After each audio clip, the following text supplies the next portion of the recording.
we just brought it here from the very first hours of the war and full-scale invasion because we have to protect ourselves and we were ready for any situation. Actually, every man who wanted, uh, we distributed a lot of gun for people, and everybody were ready to protect our city.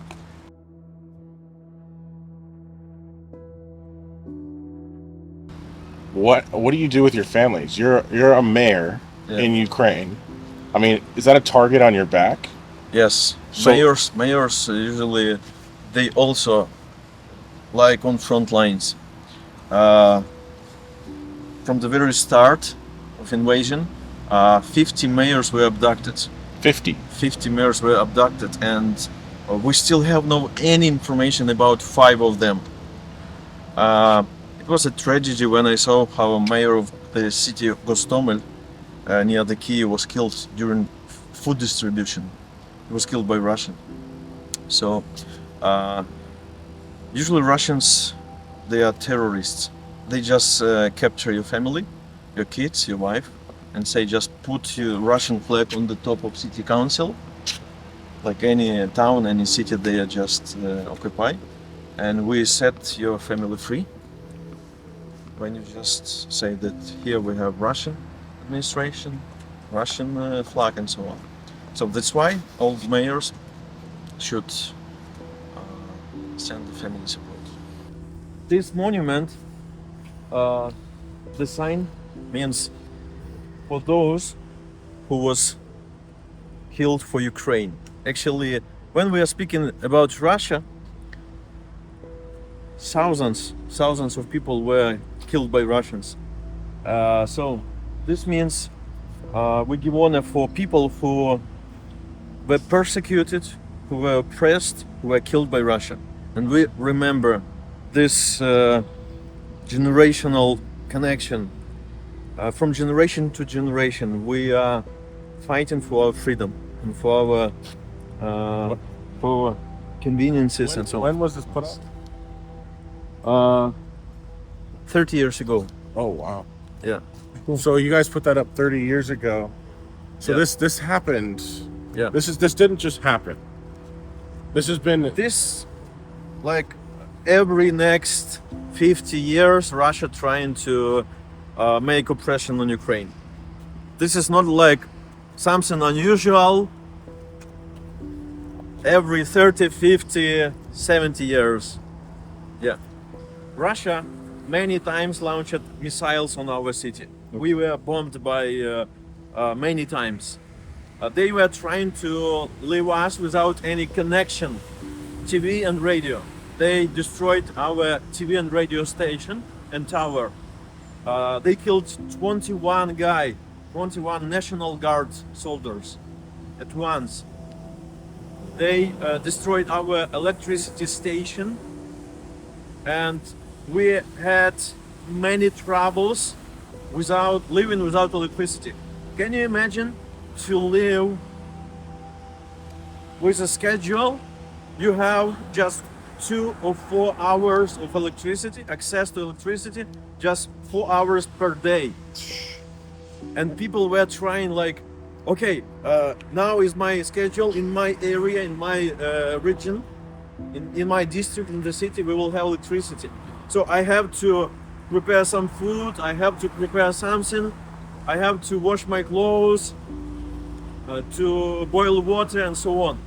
Just 4 hours. Sometimes just 2 hours. And can you imagine minus temperature? so it's cold. Very cold. You have just minus temperature, -4, -5, and you have to stay in a very cold apartment So you lost, without electricity, without any heating. and you guys lost electricity because they were hitting the electrical infrastructure. Yeah, they were targeting on electrical infrastructure. Why? Why? The reason they wanted to leave us without any electricity to provoke people just to stand and say, "Hey, we're so tired because of this." Our lives? Yeah, because of this war. But this is not working with Ukrainians. This is not about Ukraine. We are a very strong and flexible nation. What is this war about? For Ukraine, Yeah.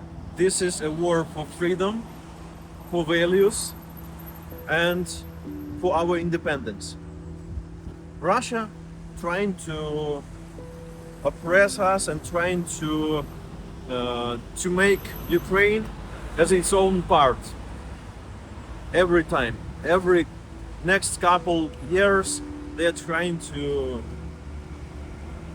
cut off some parts of Ukraine and to say that this is a Russian part. And let me ask you, in 2014, when Russia invaded Crimea, Yes.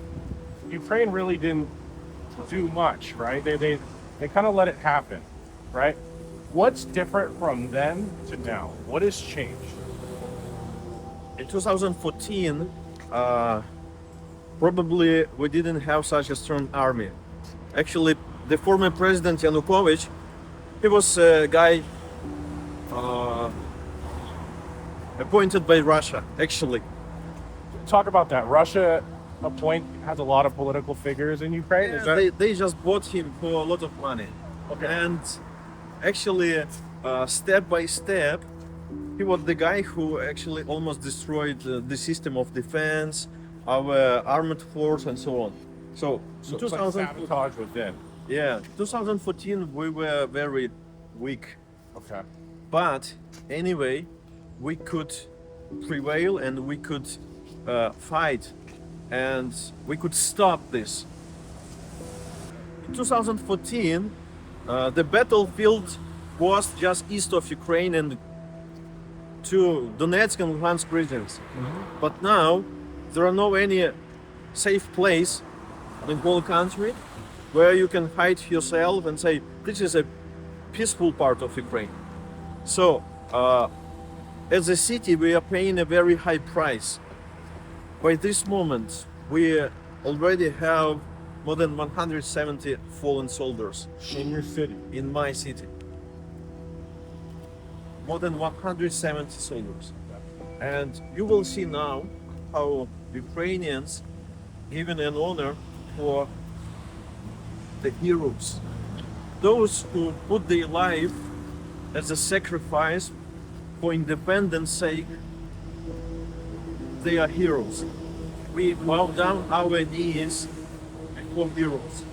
From the very first days of invasion, many journalists and medias were asking me, Mr. Mayor, what is the most hardest thing for you? Don't you afraid? Don't you care about your security and so on? You know, I was ready for any situation, and it seems to me that I was ready to put my life for my community, my family, for my people. But the most hard thing for me, and I still struggling with this, when I got notification about the death or killing of my soldier. And People from your town. yeah. And I have to go to the house. I have to bring this paper. You tell the families? Yes. And I have Can you to tell explain them. that? Like, can you describe that? This is very painful for me. And actually, I've got used to everything. It seems to me that I will pass through any oppression, any difficulties. Does that scare But- you that it doesn't? But this is the most difficult thing for me. And I understand that this is my ministry. I'm a Christian guy, and I understand I have to serve my community. I have to serve my people. I love my people. I love my community. And this is a huge honor and privilege for me to serve my city. Can you imagine when you just knock at the door and just somebody open the door, for example, a wife or mother or father, and I just, without any words, my face and my expressions say that you're a lovely one, your husband, your son, killed by Russians. course, I could send my deputy's mayor or someone else to bring this notification, but not now. This is a war, real war, and I have to be with my people, very close with my people, and all family histories, or like all families who lost their loved one, they pass through my heart, my mind. Let me. I know almost every orphan and widow in my city because of this war. In America, there's a lot of people that say, like, why do we have to help Ukraine? You know, Ukraine's not a part of NATO. Ukraine isn't near the United States. Tell people that are watching this that might think like that or believe that, you know, the amount of aid we're giving is a little bit too much. What would you say to them?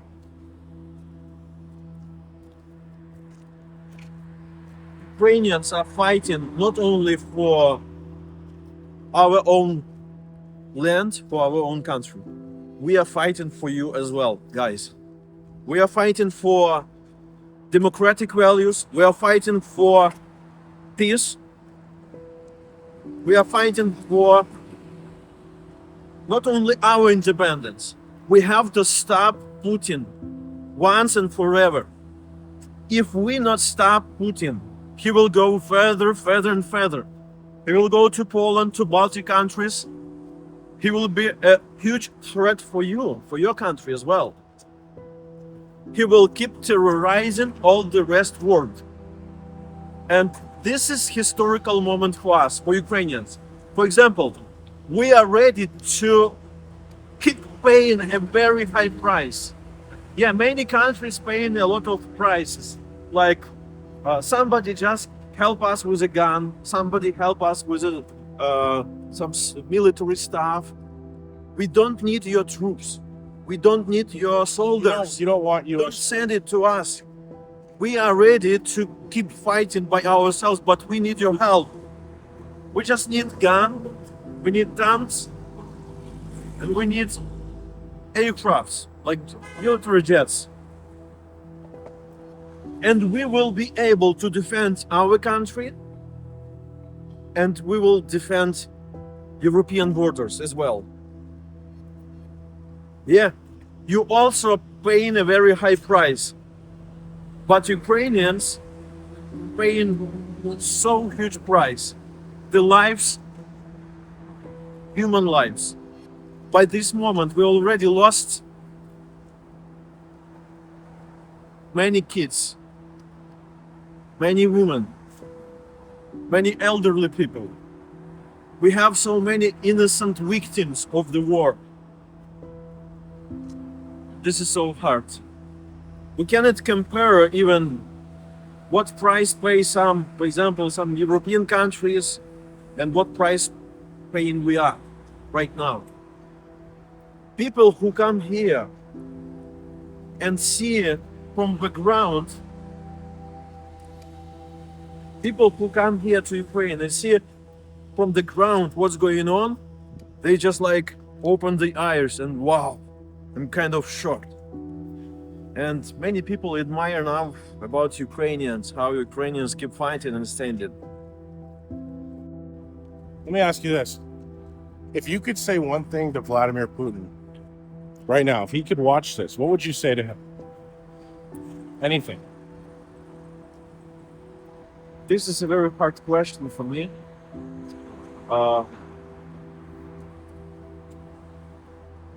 Be careful. Yeah.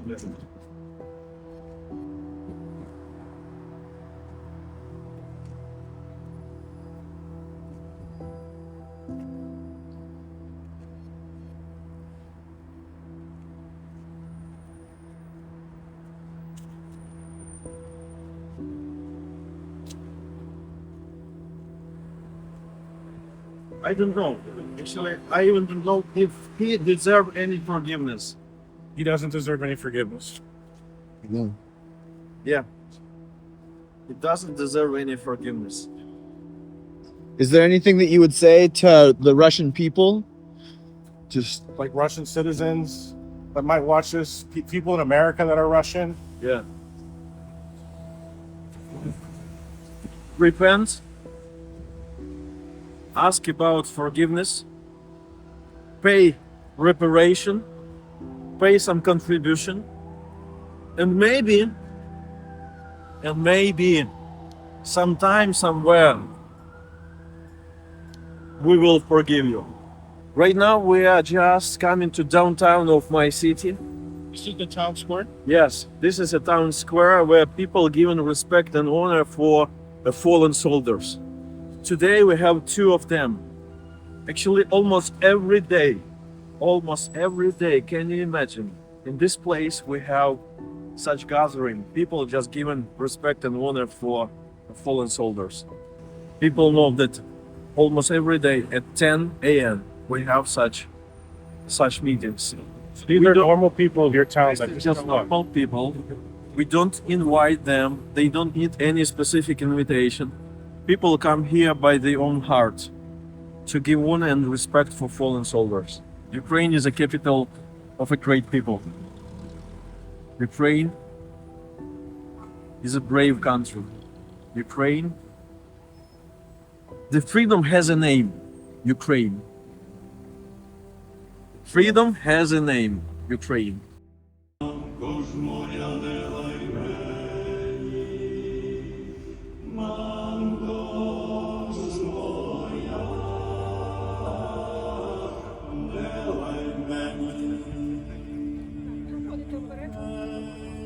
Залаєш ми в злу годину, залаєш ми в злу годину.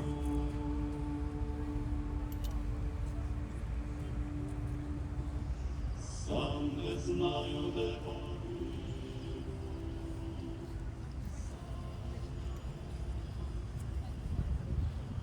благословен Бог наш, завжди, нині, повсякчас і на віки віків.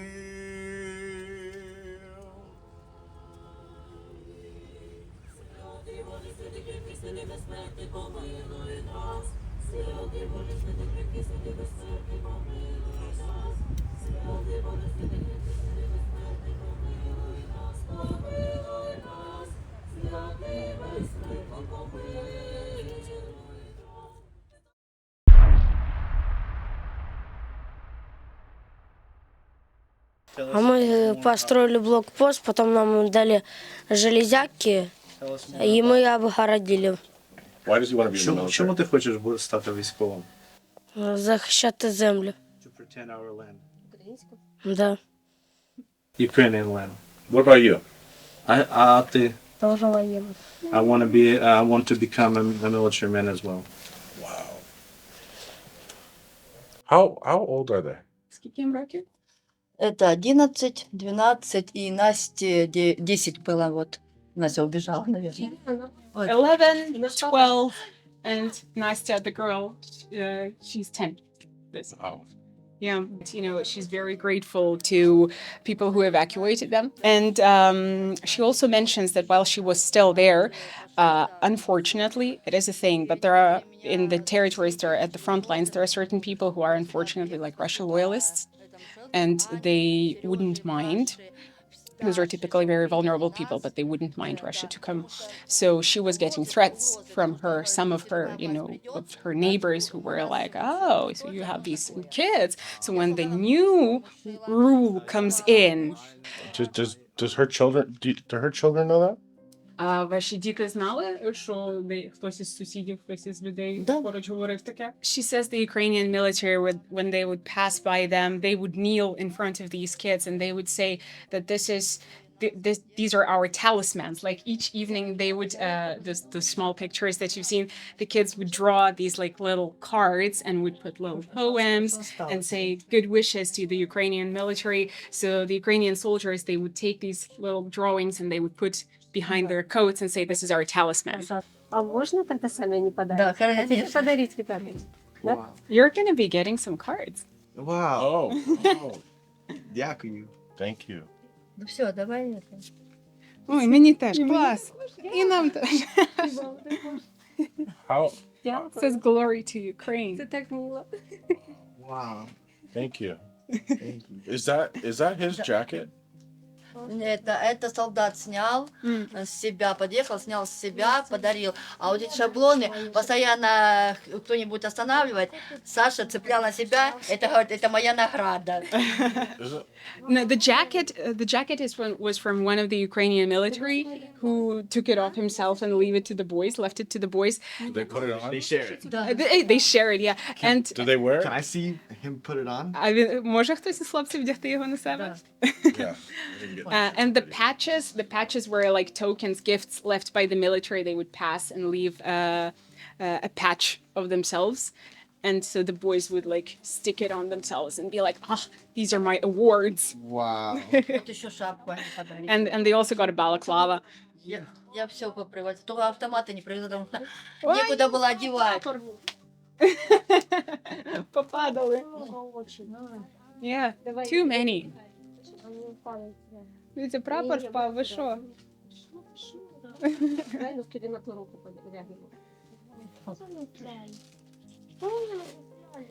Very proud of everything. He's like, Mom. Да, правильно одевай, ты сам можешь. Ну давай, Вова, Ну, одевай давай, ты. Вова, одевай. Конечно, это ж твоя шапка. Саша? Саша, вот. У нас Можно целый я тебе ассортимент. повдягаю? Давай на ту руку почему. It's very important to them. They're very proud of it. Wow.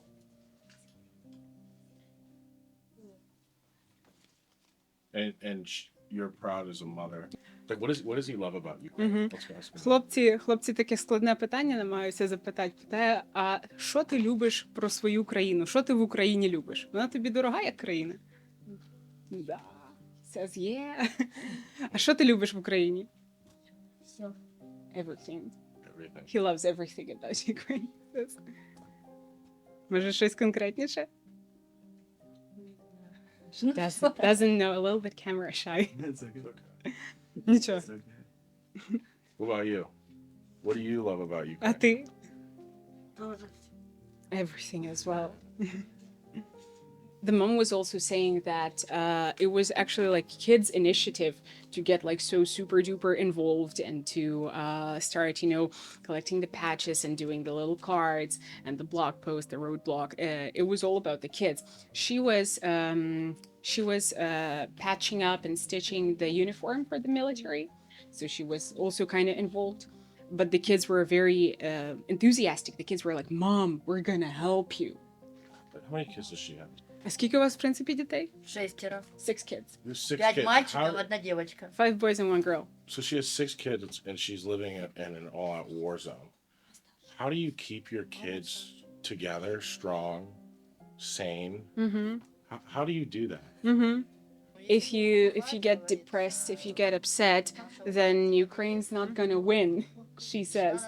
So her answer, she's essentially saying that if you keep your morals high, that is the guarantee that Ukraine will win. If your mood goes down, hers and her kids, then it's not contributing to the victory. Ukraine's not gonna win that way. That's what Молиться she said. Богу, что Бог все это прекратил эту войну. And pray to God, of course, she says, so that God would help us stop this war. And she's told them that? To the kids? Yeah. About the praying? Yeah. And staying strong and happy. And І ви це дітям своїм теж говорите, да? She got baptized quite recently with her husband. So they're attending church, they're praying, they're attending service regularly. I want to ask her the flag. There's like some writing on it. Это солдаты писали детям. Those were the military who left память. notes for the На kids, память оставляли memory автограф. notes.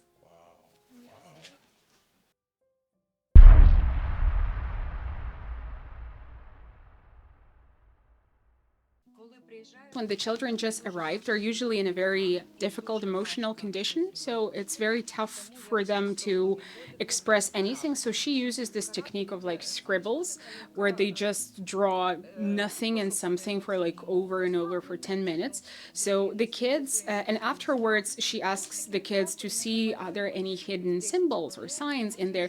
And usually when the child is traumatized, they cannot. They just don't see anything in there. But after like this exercise, it kind of relaxes the kids and it allows them to work further. So this is typically the first thing. Це перші малюнки, це вже пізніше. So this would be the very first drawing that they do. It's of one singular kid. So basically, this is like the progression that you would see. That with the first things, there are virtually like not a lot of colors. There are just scribbles there. Then they would start to develop some kind of colors. How And old are afterwards, these kids? А скільки років? 10. 10. Зараз ще покажу. These are 10-year-olds. Дуже цікава була дівчинка. So she has folders for children to track their progress. Ось це малюнки. Перший малюнок Насті. Ось так, перший. This is one girl, Nastya. This is her А first це piece. вже останній, ось так. This is one girl, the author. So that's like the first Ось piece when she кольори comes in. майже не використовувала. No colors. А що це означає? Що це говорить про дитину? Ні, тут вона не погана, але вона себе так вона малювала. Вона побачила себе в цьому такому кольорі і в тому хаосі. Вона побачила людину. Можливо, себе. Вона не So she says there is very good progression because first like there were like monotonous colors, not a lot of diversity of colors, but then afterwards the progression was very fast for that specific girl. вперед. Дерево це я, але я живу. Like this is like bright hemisphere drawing as she describes, so like intuitive drawing. She says she works with symbols a lot, and this was like the tree, aka the symbol of like themselves. So there is, the tree, but it is only alive because there are so many roots, and the roots are supposed to symbolize the connection with like the previous generations, with the families, with all that. So they work with these symbols very often. Різні кольори. A lot of kids, they're concerned that they're like, oh, I cannot draw. Oh, I'm going to mess this up. So when they're very worried about that, she just grabs their palm, she puts it on a piece of paper and goes like, okay, we're going to trace this one. And out of that, you will have to draw something nice. And that's what happened here. Like there was a kid's palm and they traced something nice out of it. She says that the goal of this is definitely not the end result. They're not doing that to get a nice picture at the end of the day. It's for the children to get a sort of somatic experience of doing something because they have to do something with their hands. They have to put their attention into. They have to concentrate on things. They have to also be doing something, and they have to experience their emotions as they come in this very moment. So that's why it is pretty powerful. The birds. So that's the thing. Some kids they choose their fingertips to draw, so they dip it into paint and like poke. Some other children do other methods and styles. The butterflies are to symbolize that they're like butterflies is like a symbol of transformation. So it's closer to the end of the kids' stay here. It was completely their decision and their initiative to draw butterflies. So it is to show that they're no longer constrained to something that weighs them down. They can fly and they can release.